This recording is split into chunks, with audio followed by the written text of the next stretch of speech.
Assalamualaikum dan salam sejahtera. Selamat datang ke saluran panduan kerjaya kerajaan. Dalam video kali ini, saya akan membincangkan tips penting dan panduan menjawab ujian psikometrik bagi latihan separa perubatan untuk gabungan 8 latihan bertaraf diploma. Seperti latihan jururawat, latihan penolong pegawai perubatan dan sebagainya lah. Okey.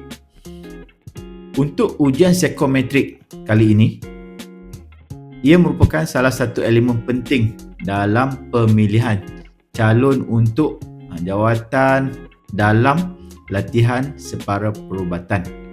Ujian ini bertujuan untuk menilai sikap, kepribadian dan kesesuaian anda dengan kerjaya dalam bidang perubatan. Soalan dalam ujian ini tiada jawapan betul atau salah, tetapi ia menggambarkan diri anda siapa yang sebenarnya. Struktur ujian ini terdiri daripada pelbagai soalan yang saya akan kongsikan sebentar nanti, yang merangkumi personality, kecenderungan, nilai moral, integriti. Anda akan diberi masa yang amat terhad untuk menjawab sejumlah besar soalan. Jadi penting untuk anda menjawab dengan cepat dan jujur. Berikut adalah beberapa tips yang boleh membantu anda dalam ujian psikometrik ini. Yang pertama, jawab dengan jujur. Jangan cuba untuk menjawab dengan apa yang anda fikir bagi pihak penilai mahu lihat. Sebaliknya, jawab berdasarkan siapa diri anda. Yang kedua, jangan terlalu berfikir.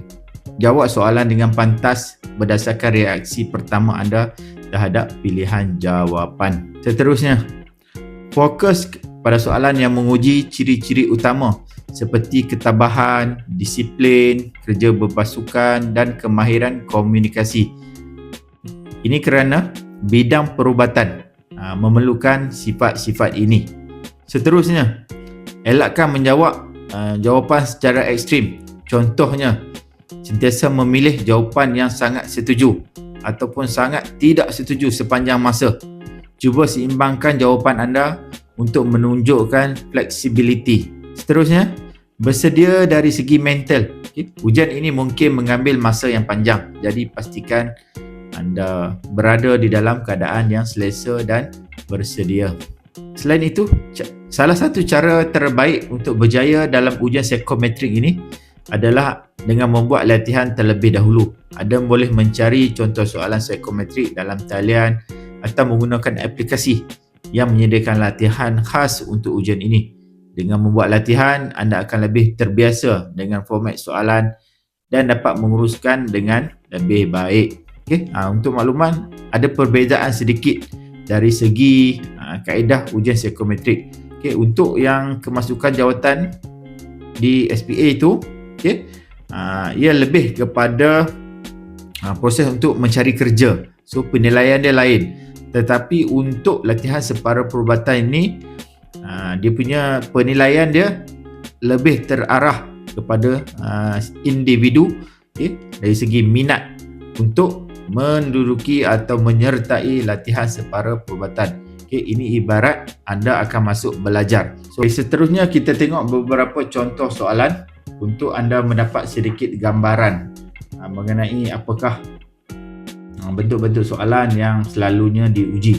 Kemudian tengok lagi soalan emosi stabil. Soalan yang keempat, emosi stabil dan tidak mudah susah hati. Tuan-tuan bersetuju ke? Sangat tidak setuju, tidak pasti setuju ataupun sangat setuju. Ada yang 4 pilihan jawapan, ada yang 5 pilihan jawapan dan ada yang 2 pun pilihan jawapan. Kita tengok soalan yang lainnya, 37. Saya seronok mempunyai ramai rakan. Saya seronok mempunyai ramai kawan.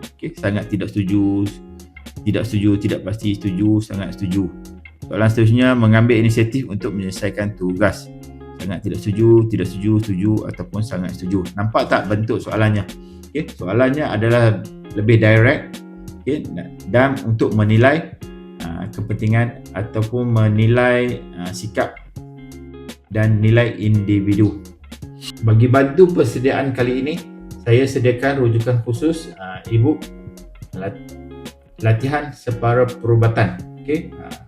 E-book ini disediakan secara digital untuk bantu persediaan anda kali ini. Rujukan terdiri daripada contoh soalan dan cadangan jawapan secara digital, secara poll untuk anda terus buat study dan fahami konsep-konsep.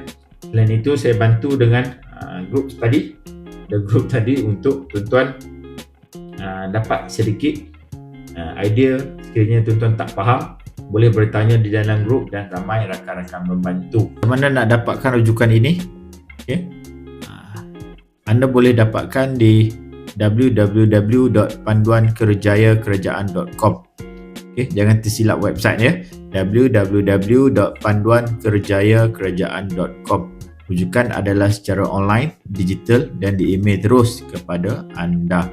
Jangan lupa untuk like, share dan subscribe saluran ini untuk mendapatkan lebih banyak tips kerjaya dan persediaan ujian. Terima kasih kerana menonton dan semoga berjaya.